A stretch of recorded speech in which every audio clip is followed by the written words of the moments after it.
Welcome. So today's presentation is going to be about the use of CO2 lasers in ENT. Laser stands for light amplification by stimulated emission of radiation. It works by exciting the atoms to a higher energy level. When they return to a lower level, they emit photons. These photons stimulate other excited atoms to emit identical photons, creating a coherent, monochromatic and highly directional beam of light. It vaporizes the tissue by plasma. It is precise and causes no collateral damage. And that is why it is increasingly being used in surgeries, especially in ENT. Some of the uses of CO2 lasers are stapedectomy, tympanomastoid surgeries, nasal polyp reduction, microlaryngeal surgeries, laryngopharyngeal tumor resection or ablation. Following is a demonstration of the CO2 laser present in our hospital by senior ENT surgeon Dr. Pankaj Srivastav sir. This is carbon dioxide beam laser used for surgical indications. Has got a CO2 cylinder inside. This is monitoring dashboard, and this is the arm. CO2 laser exits from here. There are mirrors which guide laser as well as the guide beam from here till here.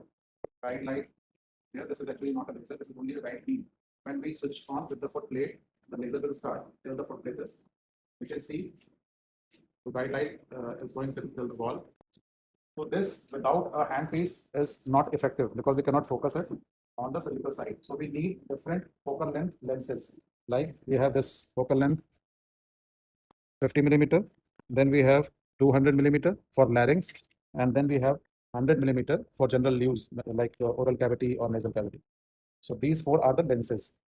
When we connect the lens, we have to connect this pipe. This has got a positive air pressure so that the smoke from the surgical area does not enter and block the lens. So that is the use of this positive pressure. Now you can see the guide beam is focused at 50 and it's a precise pain point guide light. So this is how we can change the focal length. Now we have some more attachments. Like this is a protector for soft palate. When we attach this protector and work on the soft palate, so posterior pharyngeal wall or anything beyond that is not burned. So this is a protector. You can see there is a lens and the beam turns 90-degree laterally. Like if you want to burn the turbinate, we can see the light. So the laser will go straight, then 90-degree turn, and there will be action on the wall of the nasal cavity. When we want to use the laser at 100 millimeter and we don't want to be touched by a side wall, then we have to use this applicator. So the laser is working on the tip only, side walls are protected. Then we have some protection for the patient's eye. So this is patient wears the this goggle in the eye so that his eye is protected, and surgeon has to wear this laser protected glasses. What happens when you are using laser on a surgical field and using metallic instruments like forceps or anything like that? When laser strikes on the metallic object, it turns back and it can strike anywhere other than the surgical site. So if this laser falls on the eye of the surgeon or a staff, it's can damage eye the key so that no one else can use the laser. This is a emergency protector. If something happens, we have to push this and the laser stops immediately. Then again it is switched on. This is ready. When laser is ready, when we are not working on the surgical field, we have to keep it on standby. Now we have three modes. One is continuous wave. In this, the laser is on continuously till the foot plate is paddle is pressed. And like skin incision or a mass when it is excised, we use continuous wave. Where we have to evaporate a thing like a mole, laryngeal nodule, or leukoplakia, things like that. Then we need a cooling period. So the normal dream pulse is used, and when we want a high energy laser, super dream pulse is used.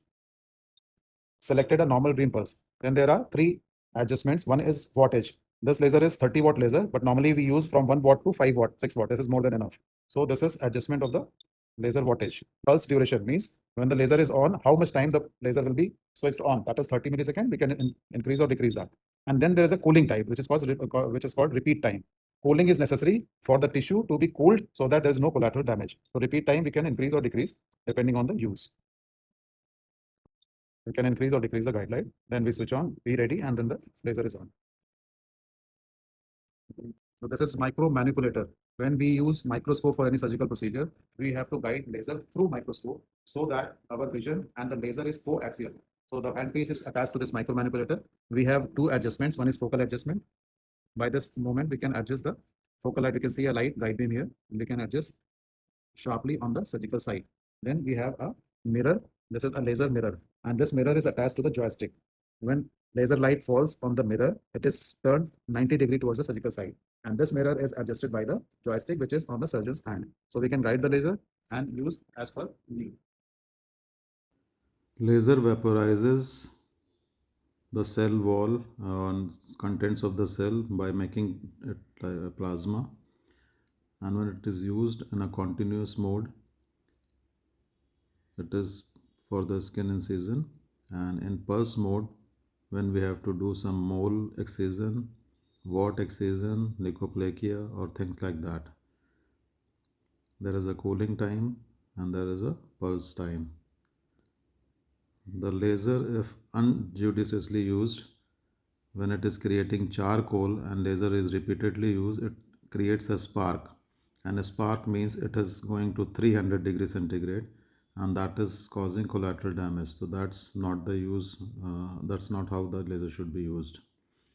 And joystick has a full control where and how much we want, we can use the laser.